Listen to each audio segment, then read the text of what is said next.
ஆமா, இந்த மதுபான விலக்கு கொண்டு வர முடியாதா? இந்த ஸ்டாலின் அரசால கொண்டு வர முடியாதா? இந்த திமுக அரசால கொண்டு வர முடியாதா? திராவிட அரசால கொண்டு வர முடியாதா? அப்படின்னு பார்த்தா கொண்டு வரலாம். ஏன்னா நம்ம இந்தியால மொத்தமா 5 இடத்துல 5 ஸ்டேட்ல மதுபான விலக்கு இருக்கு. அதுல முதல் இடத்துல இருக்கிறது குஜராத்.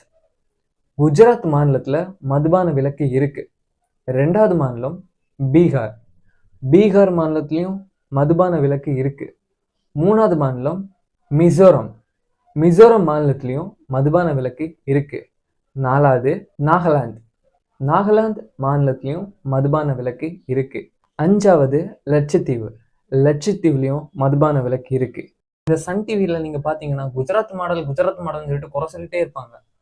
ஆமா, குஜராத்ல 1960ல இருந்தே மது விலக்கு அமல்ல இருக்குன்னு ஏன் இந்த சன் டிவி நியூஸ் அப்புறம் பல நியூஸ் மீடியாக்கள் ஏன் இந்த திமுக சார்ந்தவர்கள் யாரும் பேச மாட்டாங்களா? குஜராத்ல 1960ல இருந்தே மது விலக்கு அமல்ல இருக்குங்க. எவ்வளவு பெரிய விஷயம்.